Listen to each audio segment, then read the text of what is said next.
kulanti wacan oo wanaagsan daawadayaal ku soo dhawaada wararkii ugu dambeeyay Soomaalida iyo caalamka adaan oo kale shanta TV aad ka daawataan qodobada warkeenana waxaa kamid ah madaxweyne Xasan Sheekh Maxamuud oo isaga jira safarada dibadda oo aan micno badan ku leeyahay dawladdiisa laga sugayo howlo muhiim ah warbixin la xidhiidha arrinkaas ayaad warkeena ku daawan doontaan madaxweynihii hore ee Soomaaliya Maxamed Cabdullaahi Farmaajo oo si kulul uga hadlay warbixin ay ka qortay warbaahinta BBC-da dalbadayna in dib looga laabto dowladda Mareykanka oo bogaadisay heshiiskii ay dhowaan magaalada Nairobi kala saxiixdeen dowladaha Soomaaliya iyo Kenya iyo wararkii ugu dambeeyay qarax khasaare geystay oo ka dhacay degmada Afgooye ee gobolka Shabeellaha Hoose qodobadaas iyo kuwa kale oo intaasi ka faahfaahsan ayaad warkeena ku maqli doontaan fadlan haddii aad nagu cusub tahay subscribe saar gambaleelkana furo si aad ula socotid wararka iyo warbixinadan halkan soo gelino aynu ku bilownay sida hordhaca warkeena aad ku maqasheen madaxweynaha Jamhuuriyadda Federaalka ee Soomaaliya Xasan Sheekh Maxamuud ayaa xilligani wajahaya dhaliil la xidhiidha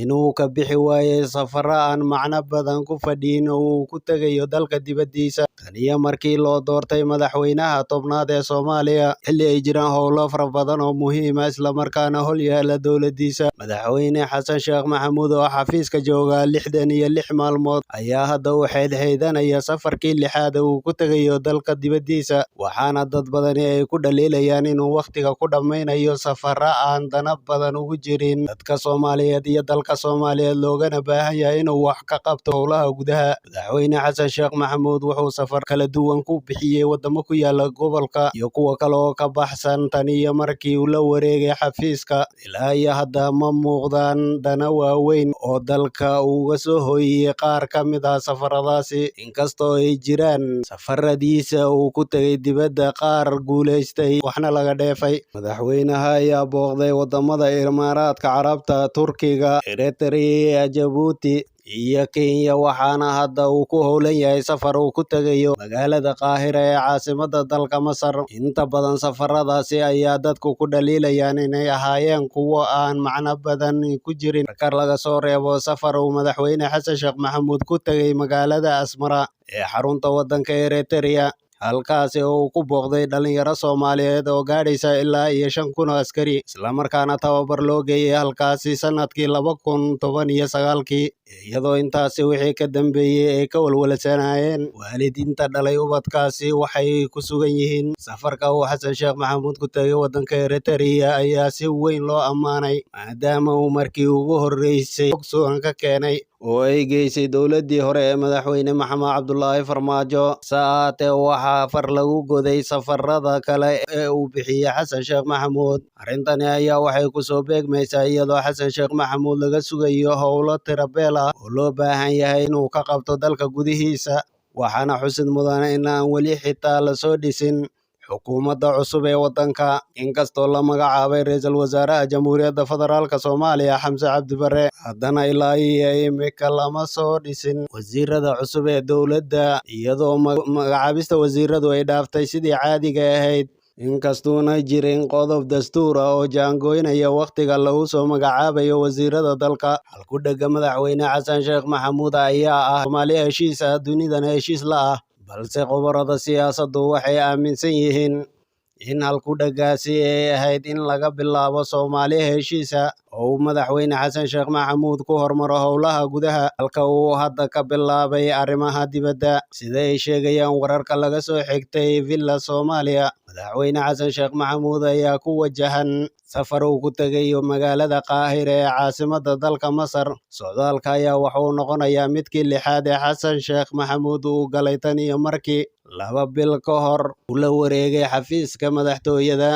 madaxweynaha Soomaaliya ayaa martiqaad ka helay dhigiisa waddanka Masar Cabdifataax Al-Siisi waxaana la ogeyn qorshaha xukuumadda Qaahira ee ka leedahay Soomaaliya wareedyo lagu kalsoon yahay ayaa sheegaya in Xasan Sheekh Maxamuud uu Al-Siisi kala hadli doono xidhiidhka u dhaxeeya wadamada Soomaaliya iyo Masar iyo sidii loo xoojin lahaa sidoo kale Masar ayaa doonaysa inay saldhig ciidan ka samaysato Soomaaliya si la midka Turkiga ee Jasiira duleedka magaalada Muqdisho kaasi oo lagu tababaro dowladda Masar ayaa horay laba faa'iido uga haysatay dowladda madaxweyne Xasan Sheekh Maxamuud. Midda koowaad oo ah Mahad Salaad oo dalkeeda wax ku soo bartay muddana xidhiidh dhow la lahaa Qaahira, oo laga dhigay taliyaha hay'adda nabad sugidda iyo sirdoonka qaranka Soomaaliyeed ee NISA. Iyo midda labaad oo ah in Soomaaliya laga furay xarunta bangiga weyn ee dalka Masar. Dowladda Masar ayaa xalfadii caleemo-saarka madaxweyne Xasan Sheekh Maxamuud u soo dirtay magaalada Muqdisho ra'iisul wasaaraha dalkaasi Mustafa, iyadoo markaasi casuumadaasi loo soo diray madaxweynaha Soomaaliya. Haddii qorshaha Masar uu hagaago, waxay dhabarjab ku tahay xukuumadda Abiy Axmed ee dalka Itoobiya oo colaad ka dhalatay biyaha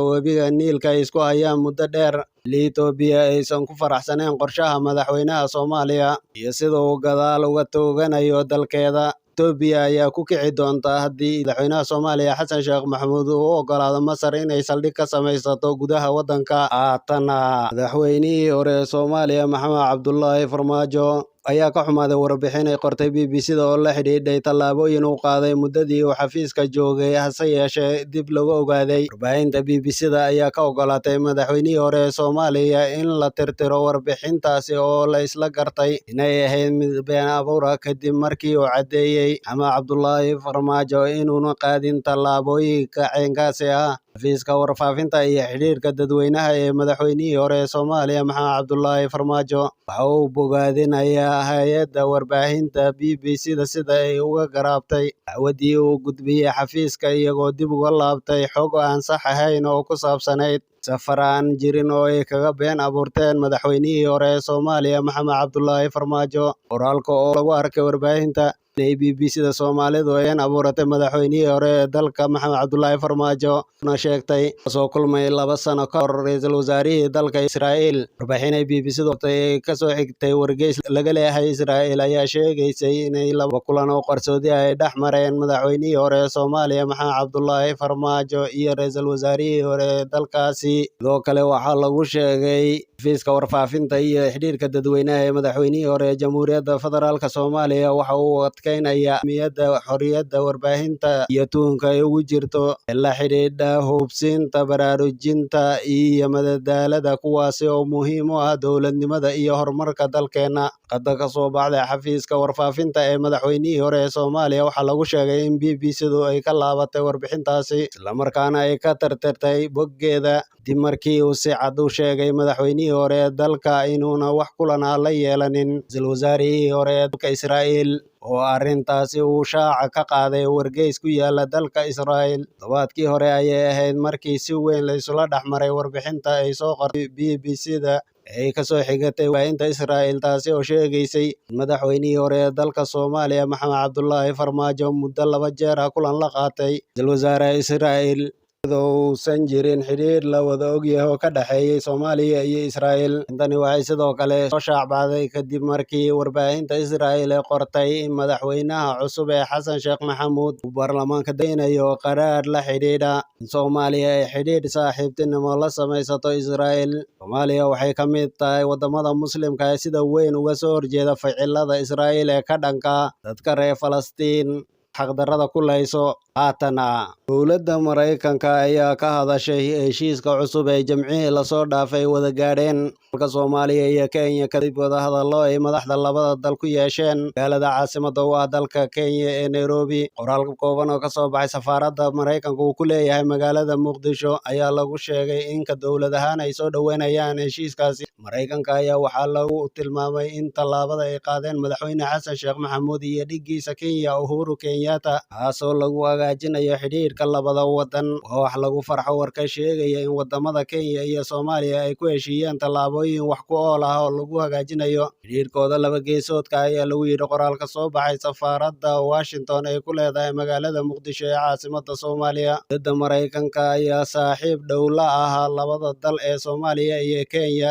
ayna ka caawisaa dhinaca howlgallada militariga, gaar ahaan dagaalka ay kula jiraan labada dowladood ururka Al-Shabaab. Hadalkan ayaa ku soo aadaya heshiis heshiis ka kooban 11 qodob ay gaadheen heshiiya Nairobi ugu muhiimsanaa dib u fasixidda qaadka mirooga ah ee ka baxa Kenya iyo fududeynta tegaysa dalka Kenya. Kastaba arrimahan oo idil ayaa kusoo beegmaya xilli Soomaaliya uu ka dhacay isbeddel siyaasadeed kadib 15 May uu xilka madaxweynaha loo doortay Xasan Sheekh Maxamuud. Madaxweynihii hore ee Soomaaliya Maxamed Cabdullaahi Farmaajo ayaa lunta qabtay Kenya kadib markii ay xoojisay faragelinta ay ka wado gudaha dalka Soomaaliya, waxaana sidoo kale uu xayiray qaadkii mirooga ahaa ee muddo dheer kaga macaashaysay Soomaaliya maalin laahana uga soo degi jiray riboorada waddanka Soomaaliya, balse Xasan Sheekh Maxamuud ayaa dib u fasaxay qaadkaasi oo hadda booskiisii uu ku jiro qaadka harariga ee ka baxa dalka Itoobiya, kaasi oo la filayo in hoos u dhac xooggan uu ku yimaado haddii la soo daayo qaadka mirooga ah islamarkaana ay soo bilowdaan diyaaradaha ka soo qaadaya Kenya qaadkaasi. Wararka laga helay Afgooye gobolka Shabeellaha Hoose waxay sheegayaan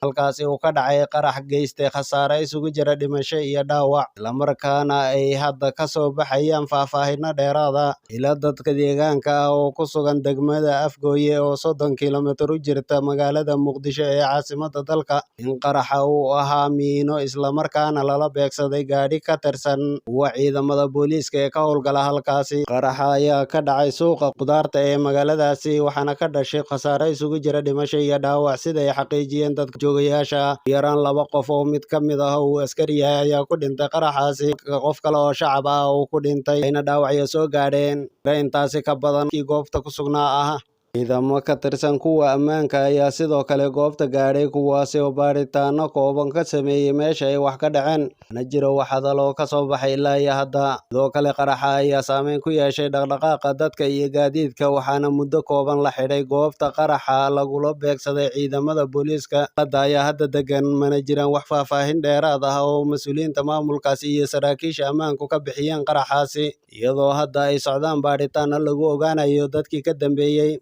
Afgooye oo ka tirsan gobolka Shabeellaha Hoose ayaa inta badan waxaa ka dhaca weeraro toos ah iyo dilal qorshaysan oo ay geystaan ururka Al-Shabaab. Qodobkaas ayaa warkeena ugu dambeeyey, sidaas iyo nabadgelyo.